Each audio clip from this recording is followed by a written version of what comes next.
I'm Rochelle Carey. Secretary of State John Kerry has just arrived in Paris. We are very grateful for the statement that came out of the meeting today with respect to Syria, a strong statement about the need for accountability. That's Kerry speaking in Lithuania earlier, pushing for support for military action in Syria. In Rio de Janeiro, thousands are expressing outrage against government corruption and slow reform. This on the day the country marks its independence. Three very different cities going for the gold. One of them will be named in just a few hours to host the 2020 Summer Olympic Games.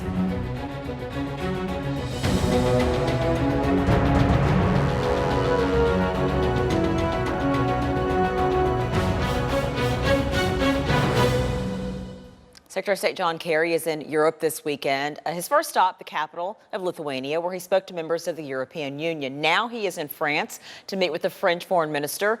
The top of the agenda, Syria. Phil Ittner is in London, keeping up with all of the latest moves. It is a very, very busy few days, that is, for the Secretary of State, Kerry. Tell us more about what's coming out of some of these meetings, Phil. What do you know? Well, Rochelle, very interesting news coming out of the meeting in Vilnius there. Secretary of State Kerry apparently swaying the opinion of some of those foreign ministers who came over onto the U.S. side of this crisis. Apparently, there's been a communique. It's been put out in Vilnius in which all 28 members of the EU signed on, saying that, yes, it does look like it was the Assad regime behind those attacks on the 21st of August in which chemical weapons were used. That is a pretty shocking event because there's been little consensus on this side of the Atlantic. And that communique was read out by the head of the EU Foreign Policy Department, Baroness Catherine Ashton. She then went on to say that there must be consequences for the regime's actions. In the face of this cynical use of chemical weapons, the international community cannot remain idle. A clear and strong response is crucial to make clear that such crimes are unacceptable and that there can be no impunity. Well, what the reaction will be is still unclear. This is not an advocate. They're not advocating directly some sort of military strike. There are other options that many EU member states would like to see pursued, perhaps a political move. And certainly there is still strong calls for this to be played out properly in the UN by firstly a report being released and then possibly a vote. But it is interesting to note that the EU foreign ministers have gotten onto one page, one unified page, by saying, yes, it was Assad, and yes, there need to be consequences. Rochelle? And now it'll be interesting to see what comes out of the meetings in France now, because France has been a staunch ally really throughout this process, perhaps backing off a little by saying they do want to see what comes from the UN. But now the Secretary Kerry is actually in France. Who knows what may come out of these meetings, Phil? Yeah, absolutely, Rochelle. I mean, we'll have to wait and see because nobody really expected this one single voice to come out of the EU in Vilnius. So, potentially we'll see what happens in France. It is interesting, though, that they are now saying that not only are the French going to wait for a vote in Congress, they're also going to wait for the UN report. Interestingly enough, also, though, we're hearing from Germany. They have also apparently signed on to the statement that came out of St. Petersburg. 11 members of the G20 signed on to it. Now, adding Germany, it's 12 that there was the Assad regime behind the attacks, and there needs to be punishment. And the Germans are also now going to the UN and saying this report needs to be sped up. We need to get answers quicker than what originally had been intended, which would be weeks and weeks waiting for those test results. So Germany even apparently now making a transition in its position. But around the continent, a lot of developments today as Secretary of State makes his rounds. He's in Paris, as you mentioned, and then he will be coming here to meet with dignitaries as well as the Palestinian President Mahmoud Abbas. A busy few Rochelle? days. Phil Ittner, thank you so much. Now, members of Congress are not the only ones who are not sold on military action against Syria. According to a Gallup poll, military action abroad has decreased significantly from prior engagements. Support for it. Only 36% support military action in Syria, 51% are opposed. Now, our coverage of the war in Syria continues. In just a few minutes, we will go live to Washington for the latest on President Obama's efforts to convince Congress to back a military strike. We are about 3 hours away from finding out which of the 3 finalist cities will get to host the 2020 Summer Olympics. It's either Madrid, Istanbul, or Tokyo, all vying for the honor. The International Olympic Committee is expected to make the decision just after 4 p.m. Eastern. All 3 cities have risks surrounding their bid. For Istanbul, neighboring Syria and its ongoing civil war pose a major issue. For Madrid, Spain's financial troubles could be a problem. And in Tokyo, concerns of leaks at the Fukushima nuclear plant have caused concern. Florence Louie has more.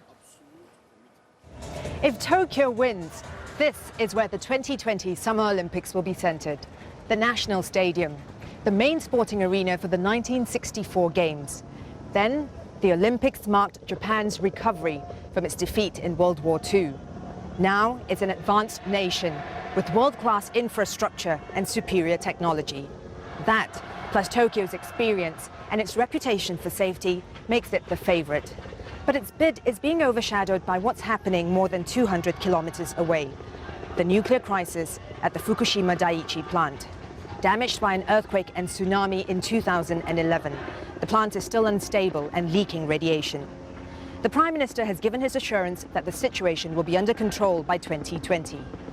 And the Japanese government says holding the Olympics in Tokyo will help inspire the world by showing how a nation can recover from disaster. Florence Louie reporting there. The International Olympic Committee will announce the winning city later today in Buenos Aires. For the latest on all of that, stay here on Al Jazeera. 5 years ago, the financial crisis sent the U.S. economy into a tailspin. Today, millions are still unemployed. The market is on the mend, though. Al Jazeera's Ali Velshi reports. 5 years ago this month, America and the world marched to the edge of the economic abyss. On September 7, 2008, warning sirens sounded when the government took over troubled mortgage giants Fannie Mae and Freddie Mac. Wall Street's financial titans were placing big bets on the housing market, but a collapse in home prices had started taking them down. 1 week later, September 14th, Lehman Brothers collapsed, triggering a global freeze on credit, followed by a government takeover of AIG. Literally overnight, the recession became a global crisis. This is what brought us to the brink of collapse. Wow. All because Annie went and got a house she couldn't afford? Congress had to act, and they were presented with one choice: bail out the very banks that led the economy into the mess with their risky behavior. But on Monday, September 29th, the carefully crafted bill to rescue the financial system went down in defeat in the House of Representatives. The motion is not adopted. Already spooked investors went into full-blown panic. The Dow dropped 777 points, the biggest one-day point drop it had ever had. $1.2 trillion in market value wiped out in a single day. We've got much work to do, and this is much too important to simply let fail. Congress got the message, and on Friday, October 3rd, they finally passed the $700 billion Troubled Asset Relief Program, TARP for short.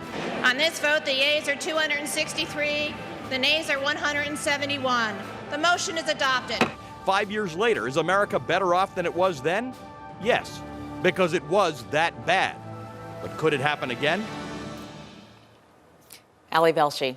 Brazilians mark their independence from Portugal today, September 7th. You might expect a huge party from the country famous for Carnival. Instead, protests are underway. Thousands are expressing outrage against government corruption and also slow reform. Demonstrators have been met with force from police in Rio de Janeiro. We'll continue to follow that story for you. So now we are going to go to weather with Jalila Ahmed. Jalila?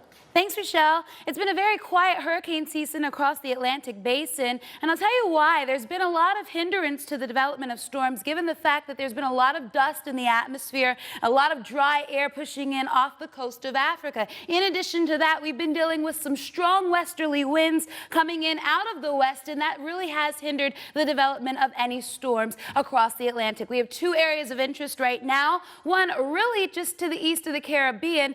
That is standing the chance for 20% development. Another one just pushed off the coast of Africa. And we may see those storms develop into tropical storms as we track into the next several weeks. Although it's very important to note only 6 hurricane seasons since 1960 have failed to produce a named hurricane actually during the month of August. So we'll continue into the next several weeks. And I do think we'll see more activity in the next several weeks, especially as these windy conditions do settle down just a bit. I'll send it back to you now, Rochelle. Jalila, thank you. President Obama is back home from the G20 summit and now has the tough task of convincing Congress to go along with a strike on Syria. A closer look at the week ahead for him. That is next. And Australia has a new prime minister coming up. A look at the election and what Americans need to know about Tony Abbott.